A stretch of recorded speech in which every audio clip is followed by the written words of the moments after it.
ng dako, nagkakaisang Pilipino. Bagong simula, ikaw tayo bilang Pilipino. Kung hindi ka taas noo, makilahok sa pagbabago. Kabilang ka sila tayo bilang Pilipino. Sapagkat dapat ikarangal ang maging isang Pilipino. Sa hirap man o ginhawa ay magpabilang, magpasensus Pilipino. Tirahan at populasyon, kompletong bilang kailangan. Mga bata man o may edad na, may trabaho o wala. Locally hired o OFW, Muslim, Pinoy man o Kristiyano, kabilang ka sila tayo bilang Pilipino. Sapagkat dapat ikarangal ang maging isang Pilipino. Sa hirap man o ginhawa ay magpabilang, magpasensus, magpabilang, magpasensus Pilipino. Magpabilang, magpasensus Pilipino. Magpabilang, magpasensus Pilipino.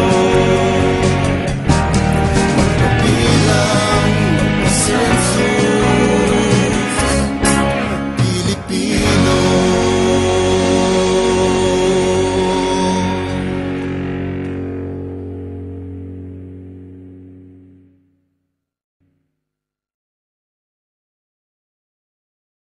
Ikaw ba ang susunod na maswerte?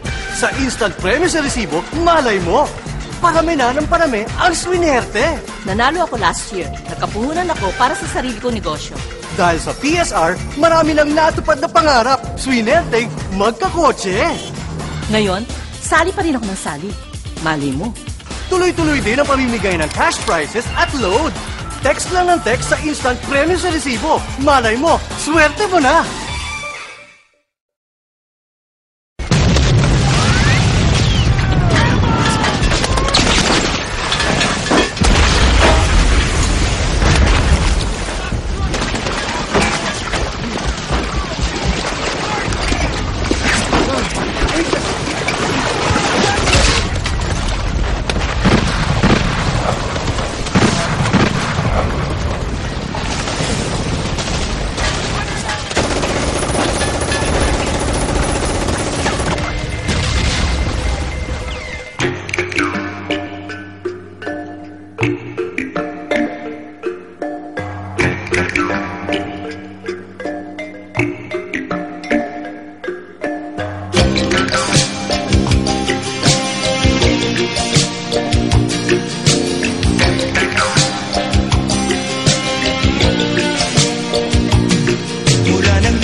Magandang umaga sa lahat ng mga televiewers namin. Of course, nandito naman po tayo sa ating programang Mindanao Talks. At siyempre, ang inyong lingkod, Nining Tiwana. At of course, kasama ko dito ang aking kaibigan. Magandang umaga sa iyo, Rose. Good morning, good morning. At sa lahat po ng ating mga televiewers na patuloy na nanonood sa ating Mindanao Talks, good morning po.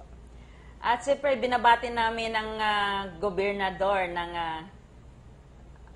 Davao Oriental na si Cora Malangyaon, no? Sugi Gob Malangyaon. At siyempre ang kanyang vice gobernador na si Mayo Almario.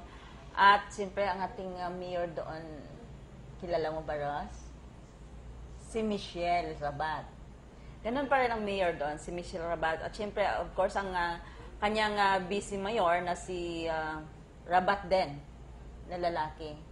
So, binabati po namin kayong lahat at siyempre lahat ng mga mayor ng Davao Oriental. Congratulations po na kayo naman ulit. Ang iba may bago, ang iba naman nandoon yung mga luma. At saka siyempre, hindi lang mayor, Ross, kundi siyempre mga board member at saka kanilang counselor doon. Batiin mo nga silang lahat kasi alam mo, kilala mo naman taga Davao Oriental eh. Ay, hindi ko kilala. Ay, hindi mo. Wala. Kaya nga hindi ako kumikibo sa iyo eh. Kaya nga sabi ko sa iyo eh, medyo hindi ko talaga sila kabisado. Ang kabisado ko lang is si Governor Cora Malanyaon. Because she was here during that time na naging city councilor siya dito sa Luzon ng Davao and we were very close. Kami ni Jimmy Torres, kami ang nagko-cover kay Cora Malanyaon. Then, unfortunately, nagkahiwalay kami dahil pumunta siya ng Davao Oriental at nagkaroon po doon ng napakagandang kinabukasan doon si Cora. Pero pag nakikita kami dito, alam mo naman yan, masyadong magiliw ang babaeng yan eh. At saka hindi pa talaga siya nakakalimot sa kanyang mga kaibigan dito sa Luzon ng Davao. Formerly, city councilor yan dito, napakaganda ni Governor Cora. Kaya binabati natin siya sa kanyang second term ngayon at patuloy na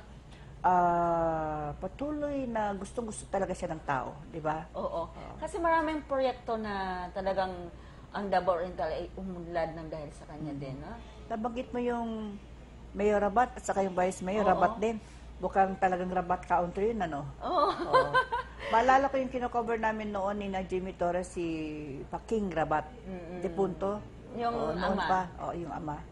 Pero sa ngayon kasi, dahil sa ang concentration talaga natin coverage dito sa Luzon ng Davao.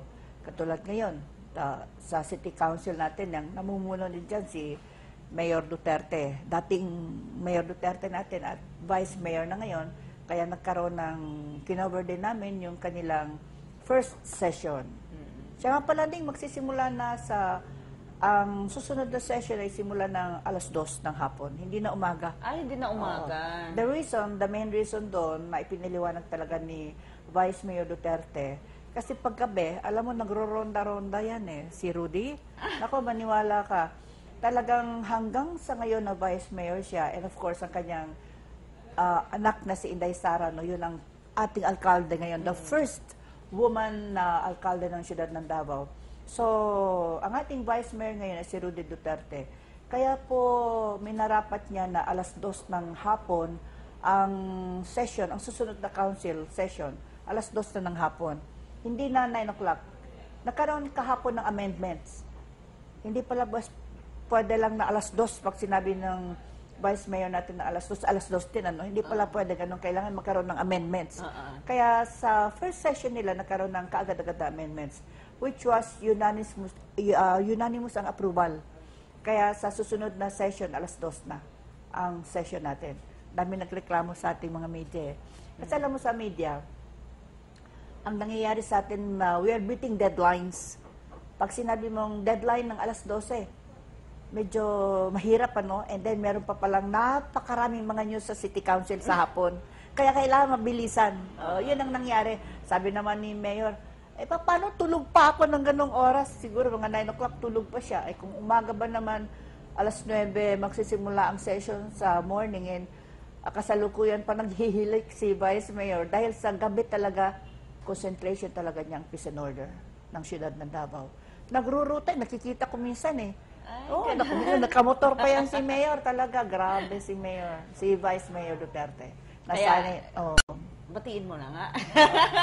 Sa lahat ng ating mga bago at saka mga dating mga city councilors natin, maligayang pagbabago sa lahat na, lalong-lalo na sa ating bagong administration, sa Aquino administration.